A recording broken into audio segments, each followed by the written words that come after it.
Eccoci qui ragazzi, bentornati sul canale Calciomercato del nostro Napoli, perché tra ieri e oggi la situazione Lozano, la situazione Osimhen è entrata più nel vivo, il rinnovo per l'uno e l'eventuale partenza per l'altro, il messicano in questo caso, offerta dei Los Angeles FC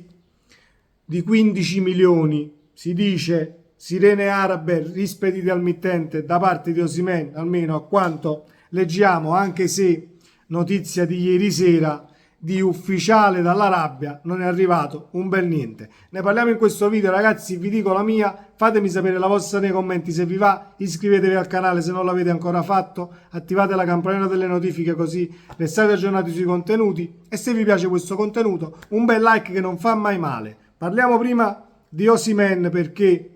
il Napoli è uscito fuori dagli schemi societari per Osimhen, lo sappiamo da un bel po', ingaggio a 7 milioni netti, bonus compresi, contratto prolungato di altri 3 anni. Dovremo vedere ovviamente se le sirene arabe sono solo una supposizione o è arrivata veramente un'offerta, perché ripeto, a ieri sera di offerte ufficiali non ne sono state fatte. Si parla di 140 milioni per il calciatore e 60 milioni all'anno di stipendio ad Osimhen, cifre che ovviamente alle quali è difficile rinunciare sia per il calciatore e sia per la società, per quanto riguarda i parametri societari del Napoli, per il monte ingaggi eccetera eccetera. Fatto sta che il Napoli per mantenere Osimhen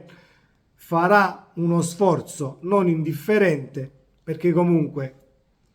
sarebbe il miglior acquisto di quest'anno nel caso il rinnovo vada in porto. La trattativa per il rinnovo è in fase avanzata, credo che si farà. Poi se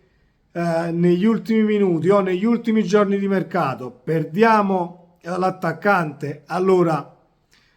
a quel punto sì che ci mangeremo le mani a morsi. Uno, perché perdi Osimhen è un punto fermo e sai perfettamente cosa perdi e non sai poi cosa vai a trovare. Due, perché perderlo adesso un attaccante per qualsiasi società, andare sul mercato a meno di 20 giorni dall'inizio del campionato, diventa difficile amalgamarlo con la squadra, trovarlo in primis un attaccante che poi sostituisca Osimhen. Quindi mi auguro con tutto il cuore che la trattativa per il rinnovo vada in porto e festeggiamo il primo grande acquisto di quest'anno. Per la situazione Lozano sembra che da Los Angeles sia arrivata un'offerta di 15 milioni con un contratto super miliardario per il messicano, che dovrebbe accettare. Si dice che Lozano abbia già accettato e ha il sì del calciatore la società americana, però bisogna accordarsi ovviamente sulla cifra da versare al Napoli, perché De Laurentiis vorrebbe 20 milioni, si parla di 18, c'è un'offerta da 15 milioni, però visto anche le ultime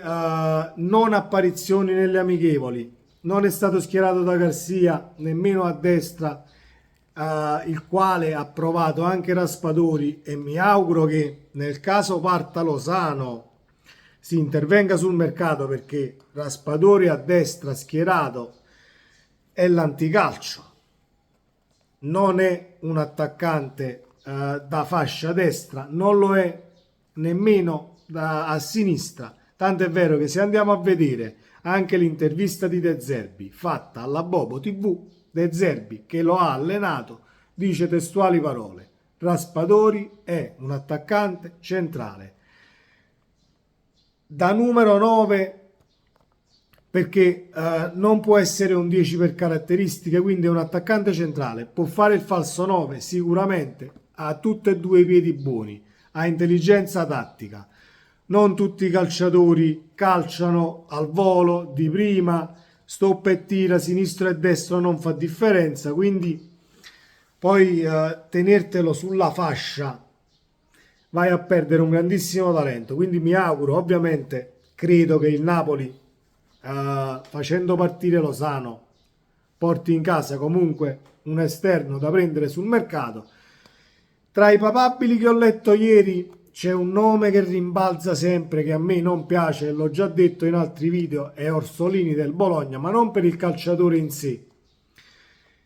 è perché non so come potrebbe esprimersi in una piazza come Napoli, anche se il campionato che ha fatto Orsolini quest'anno non si discute, però per caratteristiche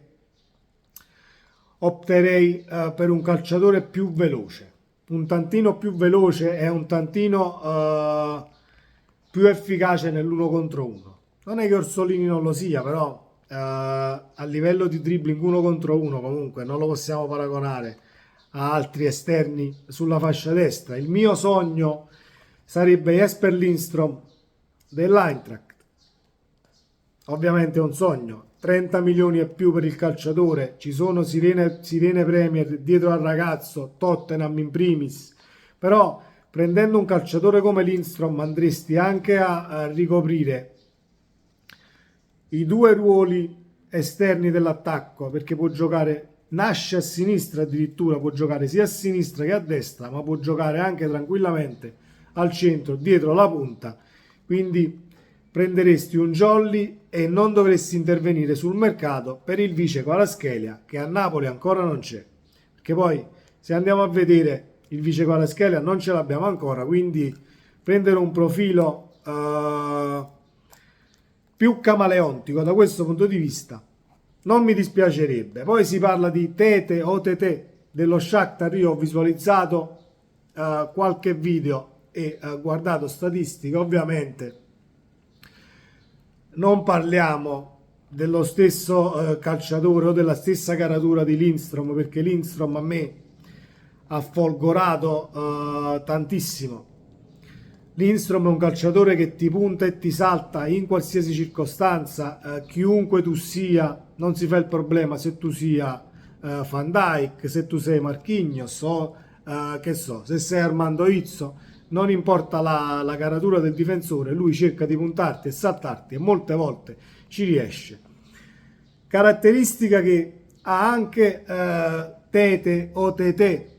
dello Shakhtar, però a livello tecnico siamo un paio di spanne dietro e ovviamente anche il prezzo del cartellino è minore. Vedremo il Napoli su quale calciatore virerà e in primis dobbiamo vedere se Lozano poi partirà, perché ho anche letto ieri che i giorni disponibili per il mercato americano poi sono pochi, se non sbaglio oggi o domani. Comunque ci sarà sicuramente una svolta nelle prossime, mi auguro, 24-48 ore. Stiamo a vedere cosa succede. Fatemi sapere la vostra nei commenti, ragazzi, perché sono grane e gatte da pelare che devono essere risolte per il nostro Napoli e per arrivare competitivi al 19 di agosto, quando affronteremo il Frosinone. Sempre Forza Napoli, ragazzi, ci vediamo nel prossimo video. Ciao!